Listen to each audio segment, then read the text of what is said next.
Bonjour, on m'appelle Gildas Semevotonoucoin. C'est un plaisir pour moi de vous retrouver encore aujourd'hui pour la 5e vidéo dans le cadre du challenge 123 jours afin de mieux performer et de pouvoir mieux vous aider.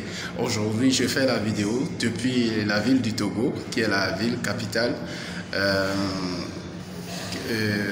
la ville de Lomé, j'allais dire, qui est la ville capitale du Togo. Togo qui est, on va dire, environ 4 heures de route de Cotonou, qui est la capitale économique du Bénin. Aujourd'hui, j'ai choisi de partager quelque chose de fondamental avec vous,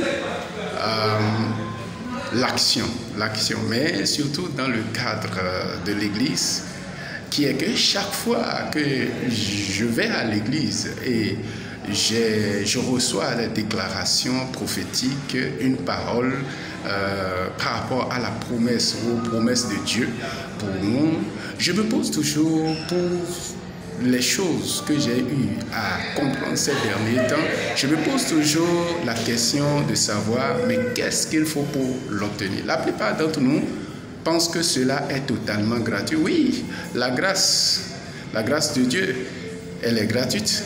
Mais il y a aussi des grâces. Il y a aussi des grâces qui appellent à ce que nous puissions poser des actions afin de pouvoir récolter des résultats, afin de pouvoir atteindre des objectifs. Lorsque nous sommes chrétiens ou pas chrétiens, nous avons des objectifs devant nous et que nous ne posons pas d'action, nous savons déjà que cela ne peut pas s'accomplir.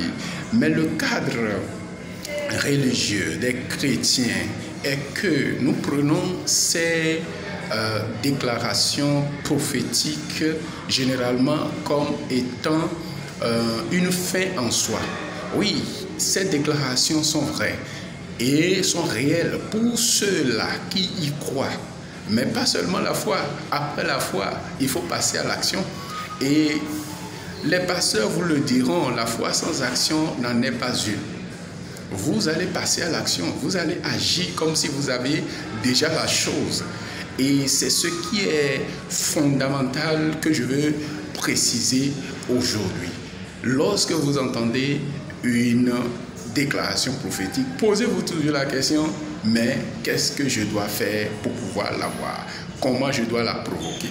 Comment je dois pouvoir engager Dieu pour que ces choses se réalisent? Sinon, lorsque la prophétie elle est donnée, potentiellement, elle doit s'accomplir. Mais sans action, vous n'avez pas de résultat. Sans action, vous n'avez pas d'issue.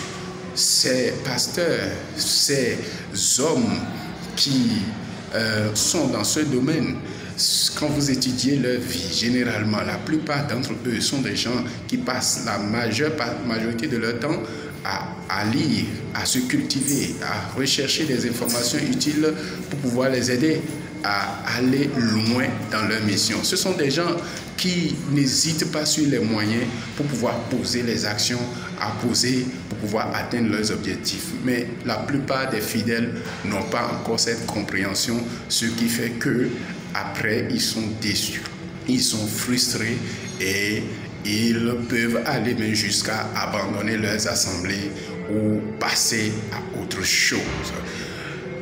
Sans trop prendre de votre temps, c'est ce que j'ai voulu rapidement partager avec vous, qui est que en tant que chrétien, il faut mettre aussi l'accent sur l'action. La foi, l'action, les déclarations prophétiques, d'accord, les promesses de Dieu, d'accord, mais ces promesses attendent toujours que nous fassions quelque chose pour que Dieu soit engagé pour pouvoir les amener à la réalisation. Merci, d'ici là, portez-vous bien et que la force soit avec vous.